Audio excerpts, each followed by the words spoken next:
Assalamualaikum warahmatullahi wabarakatuh. Kali ini Bu R akan menjelaskan tentang materi bab pertama Aswaja kelas 10 tentang dakwah Islam di Indonesia. Perhatikan baik-baik ya. Oke, are you ready? Ready dong pastinya. Baik, yang pertama, bagaimana sih proses penyebaran Islam Ahlus Sunnah wal Jamaah di Indonesia?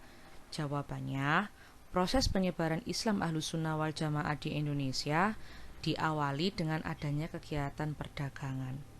Kalian tahu kan bahwa negara kita ini adalah negara maritim, yaitu negara yang terdiri dari pulau-pulau. Sehingga tidak dipungkiri bahwa negara kita ini sering kedatangan para pendatang, baik itu dari Arab, dari India, dari Mesir, Kairo, dan lain sebagainya. Nah, pertanyaannya, apakah mereka ke sini hanya untuk berdagang? Jawabannya tidak. Tapi mungkin bisa jadi iya, hanya untuk berdagang. Tapi beberapa di antaranya juga ada yang berniatan untuk mendakwakan agamanya. Ya, salah satunya mubalik dari Arab. Mereka tidak hanya berdagang, tapi mereka juga ingin mendakwakan agama Islam di negara kita. Kalian tahu kan bahwa negara kita dulu itu negara yang terdiri dari masyarakat yang berkomunitas agama Hindu dan Buddha. Nah, otomatis banyak penguasa-penguasa kita yang juga agamanya Hindu dan Buddha kala itu. Nah, oleh para mubalik dari Arab, mereka berusaha untuk mengislamkan para penguasa kita tersebut. Saya contohkan, sampean tahu ini Raden Maulana Ishak, ya, itu kan nikah dengan putri Blambangan, Raden Ayu Sekardadu. Nah, kemudian punya anak yang namanya Sunan Giri. Nah, itu adalah salah satu contoh bahwa mubalik Arab itu berhasil mengislamkan para penguasa di Nusantara kita. Gitu. Masalahnya, bagaimana sih proses penyebaran Islam Ahlus Sunnah wal Jamaah di Indonesia itu kok bisa berjalan dengan mudah? Ya, karena ulamanya, khususnya Wali Songo, itu memiliki sifat budi pekerti yang menyenangkan, lembut, ramah, bijaksana, santun. Nah, saya contohkan di sini ada 3 gambar. Nah, 3 gambar ini saya ambil 3 sifat saja yang dimiliki oleh ulama tersebut, yaitu sifat tasamu, toleran dengan sesama, ya, suka menolong, suka berbagi, ya, peduli. Kemudian tawasud, moderat, dia tidak membanding-bandingkan entah kamu ini benar-benar muslim atau kamu ini dulunya adalah orang Hindu, orang Buddha. Tidak ada perbandingan seperti itu. Mereka menganggap bahwa semua manusia ciptaan Allah itu adalah sama. Kemudian ada gambar Patrick, Squidward, dan SpongeBob di sini. Lah itu maksudnya bagaimana? Ya, tawazun, seimbang.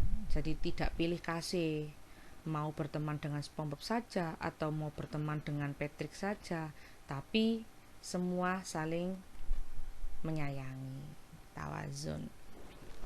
Seperti itu. Jadi dari sifat-sifat yang baiknya, akhirnya masyarakat merasa terkesan dan merasa welcome banget dengan Ahlus Sunnah wal Jamaah di Indonesia.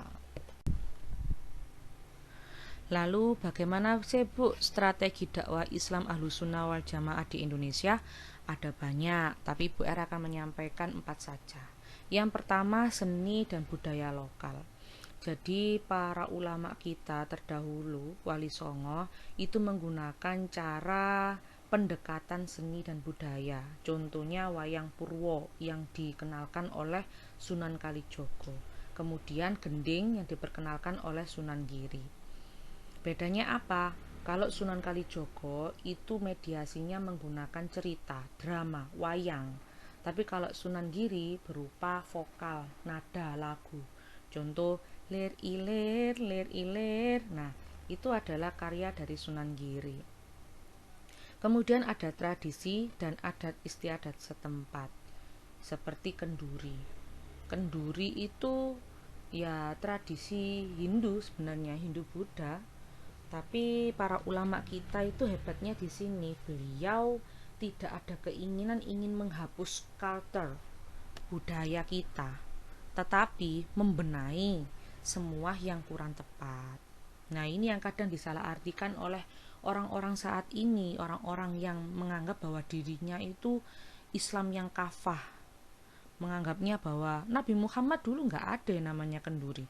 Nabi Muhammad dulu nggak pernah dulinan wayang. Nabi Muhammad dulu nggak pernah mainan gending. Ya memang itu budaya kita. Kita yang harus melestarikan. Kenapa kita sok-sokan Arab, ya kan?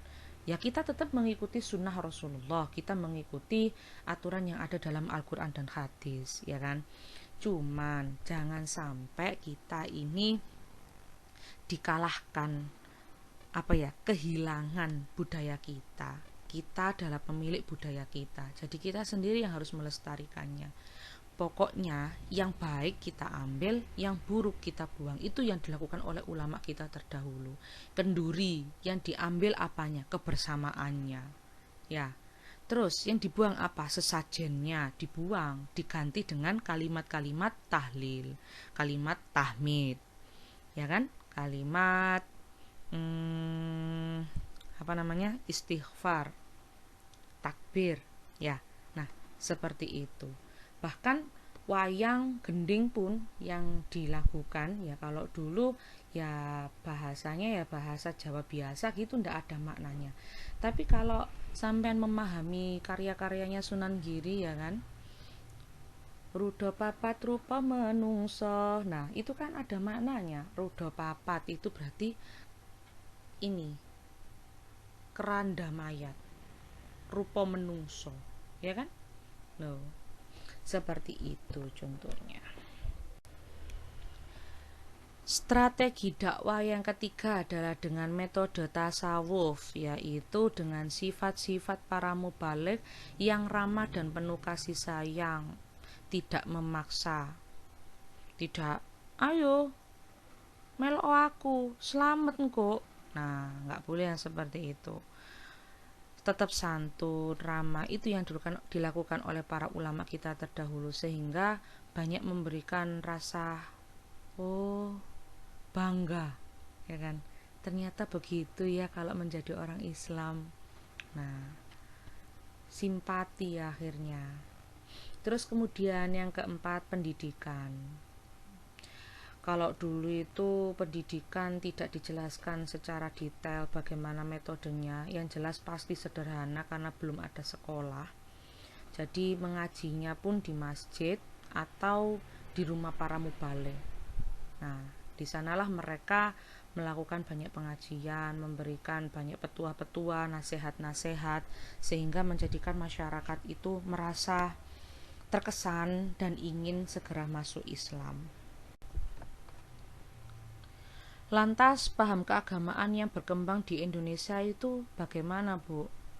Paham keagamaan yang berkembang di Indonesia sejauh ini dari awal hingga saat ini itu tetap sama, yaitu bermadzhab Imam Syafi'i. Kenapa kok bermadzhab Imam Syafi'i bukan Hambali, Hanafi, Maliki? Sampean tak kandhani nggih.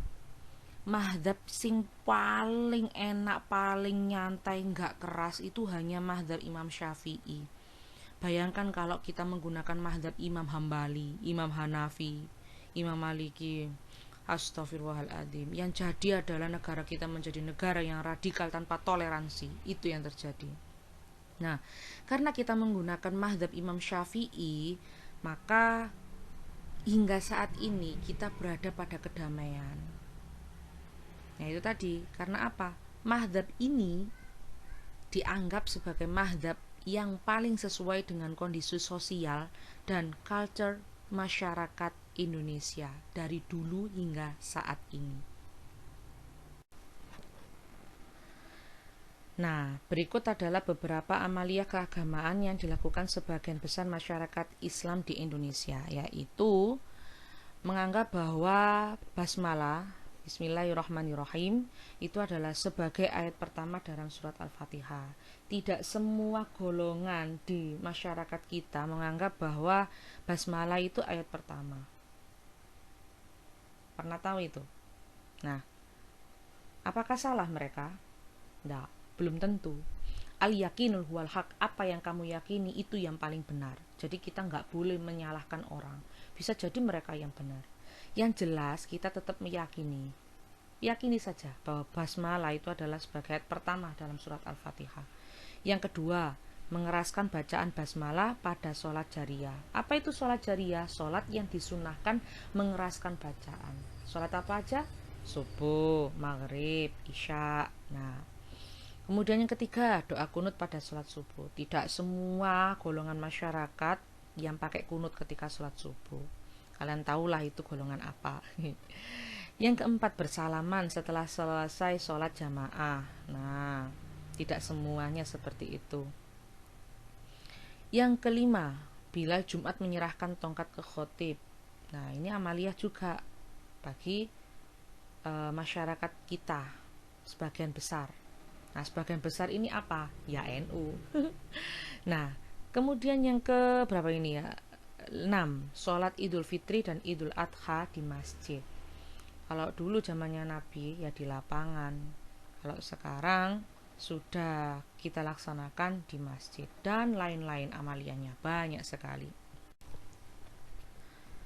Terakhir, mengapa sih Ahlus Sunnah wal Jamaah dianggap dapat memberikan jawaban yang solutif saat ini? Karena kondisi saat ini negara kita itu podoroyoan kabeh kepingin gawe negara ben dadi negara khilafah. Kalau negara kita sudah menjadi negara khilafah, maka otomatis bendera merah putih kita hilang. Kemudian undang-undang dasar kita hilang. Bendera merah putih menjadi bendera tauhid. Undang-undang dasar kita menjadi Al-Quran dan Hadis. Kemudian Bhinneka Tunggal Ika, Pancasila itu juga hilang. Nah, kok bisa seperti itu? Bagaimana caranya kita bisa tetap memperjuangkan NKRI kita? Ya ini tantangannya. Kita harus berpaham Ahlus Sunnah wal Jamaah. Karena apa? Ahlus Sunnah wal Jamaah itu paham yang menganggap bahwa kebenaran itu tidak untuk dirinya sendiri, tidak berdasarkan kelompoknya sendiri, melainkan banyak kelompok yang lain juga punya hak, gitu loh. Itu namanya inklusifisme, sesuai dengan Pancasila sila ketiga. Yang kedua, Ahlus Sunnah wal Jamaah itu paham yang meyakini bahwa perbedaan adalah suatu rahmat, sehingga meskipun berbeda-beda ya tetap satu jua, pluralisme, sesuai dengan Bhinneka Tunggal Ika kita. Yang ketiga, Ahlus Sunnah wal Jamaah itu paham yang menekankan kesederajatan dalam perbedaan-perbedaan kebudayaan yang sudah menjadi tradisi di masyarakat, sesuai banget dengan Pancasila kita, sila yang kedua. Nah, dari Ahlus Sunnah wal Jamaah ini, golongan apa kira-kira kalian yang menurut kalian sesuai dengan Ahlus Sunnah wal Jamaah? Apakah NU? Apakah Muhammadiyah? Apakah LDII? Apakah HTI? Ya kan? Ya, coba dikemas lagi. Ya jelas pasti NU. Kenapa? Kita scroll lagi ke atas. Kalian masih ingat tadi tasamuh, tawasud, tawazun. Nah, itu kan prinsip dasar yang dimiliki oleh NU. Sama dimiliki oleh Ahlus Sunnah wal Jamaah juga ternyata. Artinya apa? Ahlus Sunnah wal Jamaah itu NU, NU itu Ahlus Sunnah wal Jamaah. Kalau kamu pegang NU kamu, berarti kamu memegang Ahlus Sunnah wal Jamaah. Kalau sudah memegang Ahlus Sunnah wal Jamaah, maka yang ada adalah rasa toleransi, tidak merasa menang sendiri, tidak merasa bahwa akulah pemilik dari negara ini. Tidak, tapi kitalah pemilik dari negara ini. Orang Papua, orang Kalimantan, orang Sulawesi, Sumatera, semua adalah orang yang memiliki hak penuh untuk memperjuangkan negara kita. Jadi bukan hanya saya saja, bukan hanya kamu saja, tapi kita, ini adalah negara kita. Kita yang harus memperjuangkan itu. Nah, ini adalah jawaban yang sangat solutif yang diberikan oleh Ahlus Sunnah wal Jamaah.